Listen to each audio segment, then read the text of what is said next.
I have nominated the following persons for consideration and approval by the National Assembly for appointment as cabinet secretaries. Education sector is not a walk in the park. Matters education is basically funding, and a reformist who is required at this time. And remember, I said we are coming in at a time when we need to do certain reforms in education to have solutions to the problems that exist. Ministry of Education, Julius, Migos, Ogamba.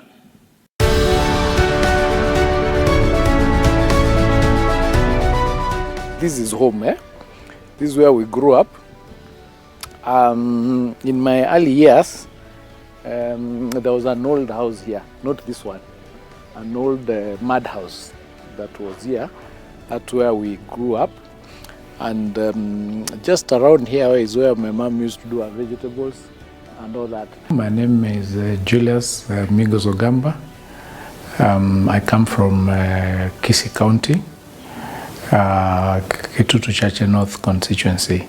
That's where I was born. I'm an advocate of the High Court of Kenya. I've worked as an advocate of the High Court for well over 30 years. And my most recent appointment is I was chairing the Kenyan board. Yeah. Hello.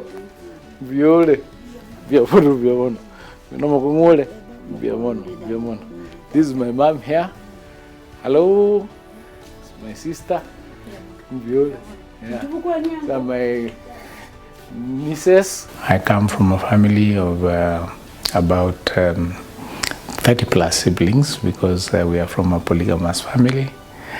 And what I remember during my childhood is that there was a lot of, and this has not left me over the years, although our background was not well to do, there was a lot of love among our family as children, both between the girls and the boys. And in fact, as I was growing up, you wouldn't tell the difference between the children from one home to the next. And that extended to the wider village from where I came from. I remember going to stay at my cousins' places when you're looking after cows. You go somewhere, you get late. That house where you get late is where you'll eat and where you'll sleep. There was not any problem. So there was that particular togetherness and village-like lifestyle. I went to school to primary school, which I remember when I was a bit slightly old. It was not as early Sunday school or ECD. It was just standard 1. I went to standard 1 in a school called Kenyoro Primary School, where I stayed until I was in standard 4. So I ended up being transferred to Homa Bay Primary School, where I went for standard 4 all the way to standard 7 in Homa Bay Primary School. I got shocked because Kenyoro Primary School was a mud house. It was a mud building and an earth floor. When I went to Homa Bay Primary School, it was actually nice cement, you know, a concrete building, iron sheets and that stuff. Our initial school was grass thatched. It was not it was not iron sheets. So it sort of opened up the space, the difference. I realized there's actually a different lifestyle. Up to that point, I thought schools are supposed to be muddy and things like that. So it opened up my mind, and I sort of started doing quite well. I did my CP in 1981, where I passed with all 36 points. And then I was called to 2 different schools, which was Kabarak High School and Stare. At that time, the Kabarak High School belonged to the president. And because I came from a humble family, I figured I would rather go to a school where the owner is the president than the other one. So I chose to go to Kabarak High School, and I went there in Form 1. The school fees that time was, I think, about 2,700 a year. So we went to school. I went through Kabarak High School Form 1 to Form 4, and then I was called back for Form 5 and 6 in the same school where I graduated in 1987. Soon after, of course, we joined the NYS, and where I went and actually graduated, serviceman number 53120. I remember my number. It was like a policeman. You remember your number. So I graduated from there, and of course I was called to go and do law. So I went and attended the law school, the University of Nairobi School of Law, which was in Parklands. So I did that and finished and got admitted to become a lawyer after School of Law, which was in 1992, 1991 there. So I got admitted, came out, started practicing in 1991 up to now. I never got employed. I tried to look for a job after graduation, I didn't get. So I went and registered my law firm. And this was made possible because when I was in school in Parklands, I used to teach even in classes law for people who are doing CPA. So I used to teach KATC. There's a course called KATC that people do when they are doing accounts and stuff like that. So I used to teach, and I had made a bit of money, and my account was in Trade Bank as a student. So I finished and registered my law firm. And I remember after admission, a week or 2 weeks after that, I had my law firm, I made my cards, and I could meet you and tell you I'm running a law firm. I'm very excited, and I was really happy about that. So I started practicing. I went to the market. After about 3 weeks, 4 weeks, I made my first client. My file, Migos Ogamba, I call it MO001. I made my first 300, but I've never looked back. For us, we have a reservation on the nominee for the docket of education, in the sense that we would have wished to have somebody who is versed with issues about education, not law. I understand their fears. I understand that people who are in a certain profession normally see it like it is our turf, and that perhaps the person who is best suited is a person who has this background. But I also know that as an advocate, you are an all-rounder, because I have done a lot of legal work. I've represented a lot of people, a lot of clients, international clients, and a lot of organizations, parastatals, and even schools and universities.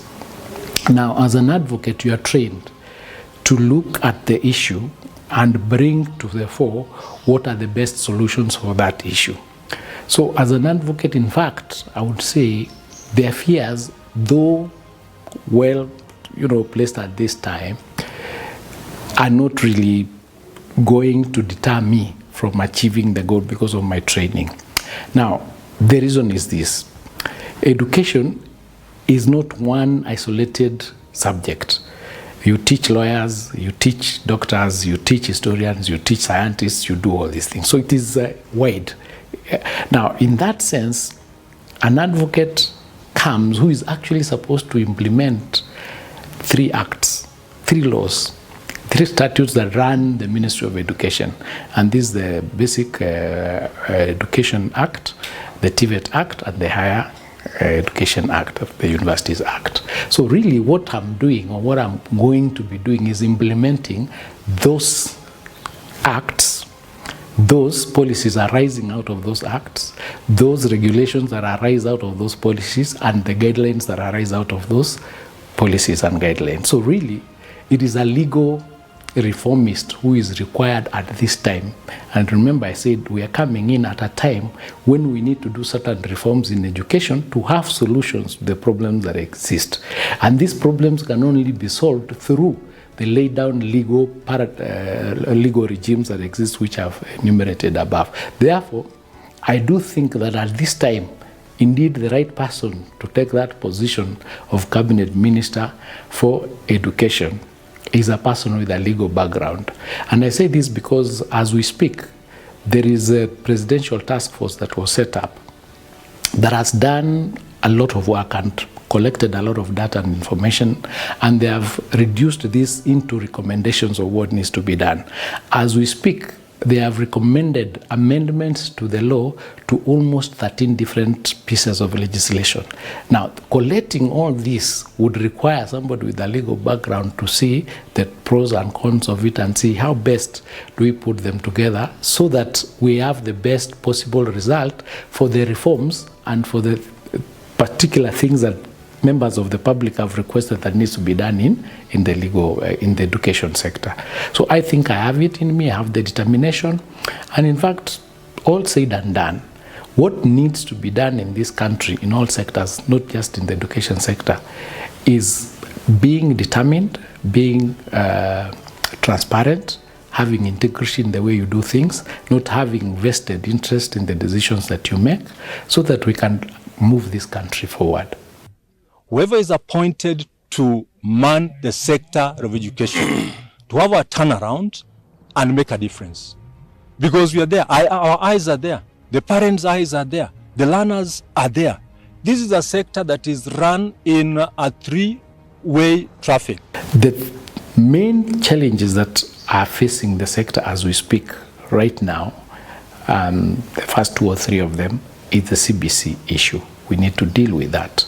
So what will happen, as I've indicated, we'll need to sit down and understand of the 3 segments of it.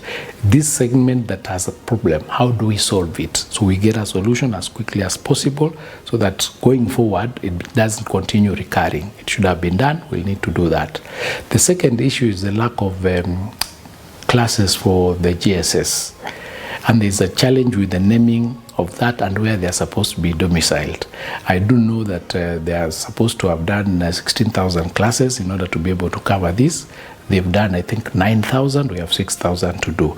So we will need to sit down and move the 6,000 quickly because the funds, I understand, have been released so that within the next, I think they're coming in January, the next 6-7 months, it is done and they are in place. Where they are not, in areas where they are not, we do an audit and find out where, for example, there are neighboring schools where there is space, we move the students there while this is being concluded. The next challenge that is there in the higher education is funding. The new funding model has not been understood by a lot of the parents, even some of the teachers and the university people. They have not understood that. We need to be able to unbundle it in a language that everybody understands and communicate this to the people so that they know what it is that we are talking about. The model itself is very good. The challenge it has is how do you identify the method of identifying the girders, the particular strata, because you're supposed to, for example, if you're earning 100,000, then maybe a parent, the student is supposed to get a certain percentage, I think 70% or 60%. Now, the question then is, how do you determine, what do you use? The method of that tool of finding out where we are is what is a challenge. So we need to look at it and train people and also communicate to the public that this is actually what is happening, so that they understand there's a challenge of communication. Quote unquote, something like civic education. We don't have it, it has not come out, so people don't understand it. That's also a similar problem with CBC. It's not really been understood what it is. The teachers don't like it, the students don't like it, the parents don't like it, so there is need, the stakeholders. And last point, of course, is to engage with the stakeholders. And I think it's very, very important that first things I do is engage with the stakeholders and listen to them and find out what are their main 5, 6, 7 issues that they need the ministry addressed. And then we look at it and find out where do we go to resolve the issues that they are facing. As I told me, the mental and I went at one colleague, Maya, I and go one and it took to take a vehicle in the house. Don't I do with your wow? Oh, one tenny, go to the manga, get it to you.